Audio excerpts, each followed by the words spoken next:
Hello বন্ধুরা, এই জায়গাটা দেখো এত সুন্দর তোমাদেরকে কি বলবো। আমার কিন্তু ভীষণ ভালো লাগছে এই লুকটা, তোমাদেরও ভালো লাগবে। তোমরা ভেবো না এটা একটা পার্ক না, এটা একটা মন্দিরের জায়গা। তো এই মন্দিরটা পুরো ভিডিওটা আমার কাছে আছে, তোমাদের মাঝে একদিন শেয়ার করব আমি সেই ভিডিওটা। তো মন্দিরের সাইডে দেখো, এখন যাই আমি ওইদিকে, দেখো পুরোটা সবাই কি দেখছে, ঝর্ণার জল পড়ছে ওইখানে। তো দেখা যাক ওইখানে কি আছে, সবাই দেখো একদম খুব এক মন দিয়ে দেখছে। বাট এই জায়গাটাই হবে সুন্দর কিছু, তো যাই হোক দেখা যাক কি আছে এইখানটায়। তো দেখো আমিও দেখছিলাম এখানে কি জিনিসটা আছে, তো দেখতে থাকো তোমরা এখানে কি আছে।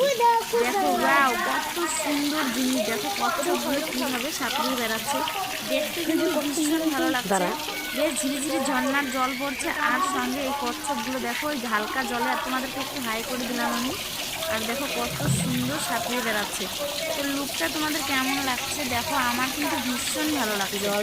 বাট জায়গাটাও খুবই সুন্দর। তো যাই হোক, জায়গাটা সুন্দর। তো পুরো যে ভিডিওটা আছে তোমাদের মাঝে আমি একদিন শেয়ার করবো, দেখতে থাকবে তোমরা। আর এখানে আমার দিদি ভাই তোমাদের বন্ধ করে দিচ্ছে। আর ভীষণ কালীকুণ্ড মন্দির, এই মন্দিরটা খুবই ভালো। পুরো মন্দিরটা তৈরি হয়নি, তো কিছুটা তৈরি হয়ে গেছে। তো এখানে তোমাদের যদি কারো আসার ইচ্ছা থাকে অবশ্যই বলবে, জায়গাটা আমি তোমাদেরকে বলে দেবো।